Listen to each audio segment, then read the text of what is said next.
Assalamualaikum warahmatullahi wabarakatuh. Nama saya Muhammad Rafi Hanif bin Afrizal. Nombor metrik A3010112436, Bachelor of Education Teaching Islamic Study in Primary School. Okey, ini saya akan melakukan tugasan bahagian B, video. Cara saya merancang esei tersebut dengan cara melihat skop yang telah diberikan, iaitu tekanan di tempat kerja. Jadinya saya mengkecilkan skop itu dengan beberapa peringkat yang ada. Biasanya kebanyakan tekanan yang berlaku di tempat kerja adalah disebabkan dengan kurangnya berkomunikasi dan kurangnya kesefahaman antara rakan sekerja. Untuk cara penyusunan esei tersebut, saya menggunakan beberapa langkah. Yang pertama adalah pendahuluan tersebutlah. Pendahuluan tersebut saya akan menceritakan kenapa dan akibatnya perkara tersebut terjadi, dan seterusnya saya melebarkan lagi kesefahaman untuk para pembaca faham kenapa tekanan di tempat kerja itu boleh berlaku. Antaranya pengurusan peribadi, yang kita sendiri tahu setengah penjawat awam ataupun pekerja swasta ada keluarga, dan mereka semua mempunyai tekanan di rumah dan mereka membawa ke tempat kerja. Dan yang kedua adalah pangkat. Berkenaan pangkat ni, kebanyakan tempat pekerjaan ada isu senior dan junior. Tidak di bangku sekolah, tapi di alam pekerjaan pun perkara tersebut masih ada lagi. Seterusnya, pengurusan komunikasi. Pengurusan komunikasi itu juga yang membawa peranan yang sangat penting dalam alam pekerjaan, pengurusan komunikasi tersebut. Dan seterusnya, rakan sejawat.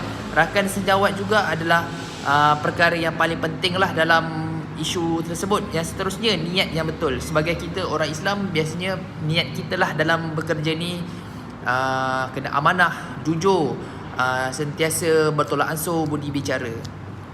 Bagi asal usul kandungan pula, saya lebih menggemari ambil daripada jurnal-jurnal ataupun daripada website universiti itu sendiri. Antaranya saya suka ambil daripada Jihad Hari, daripada UKM itu sendiri. Seterusnya daripada UPM, EDU. Jadinya saya lebih mempercayai untuk mengambil isi kandungan itu daripada website-website yang dipercayai, yang berilmiah.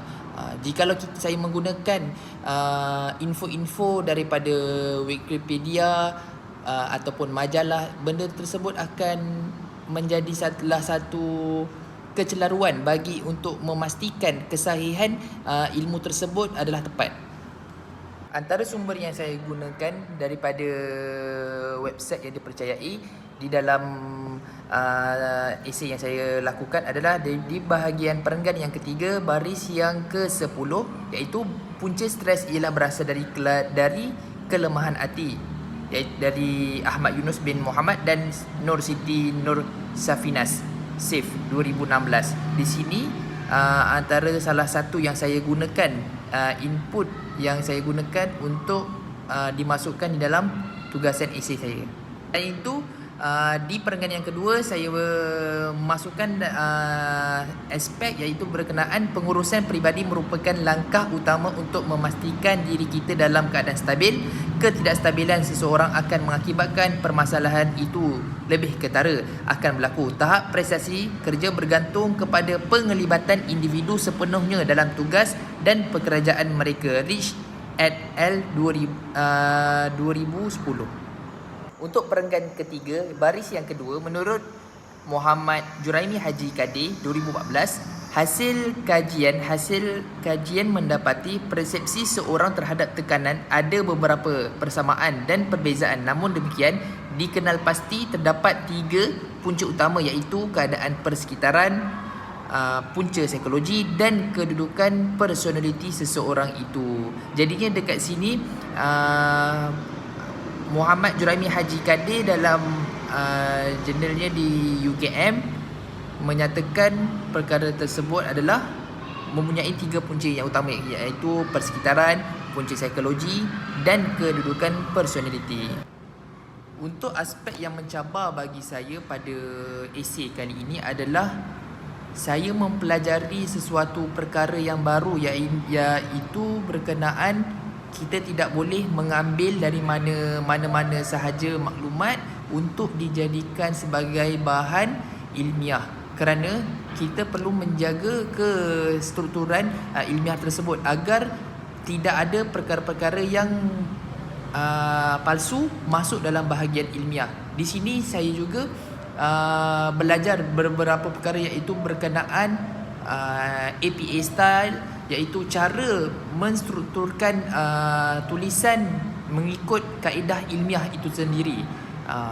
Jadinya kaedah ilmiah yang saya gunakan, yang diajarkan oleh Puan, sangat membantu saya dalam merangka esei ini, agar esei saya tidak terlalu lari daripada perkara yang ilmiah lah. Sebelum ini saya menggunakan bahan-bahan yang ada di Google untuk dijadikan reference saya punya tulisan. Akan tapi untuk masa sekarang, saya belajar beberapa perkara yang di mana kita tidak boleh ambil mana-mana bahagian tempat ataupun social media ataupun Wikipedia untuk dijadikan untuk bahan tugasan kerja kita.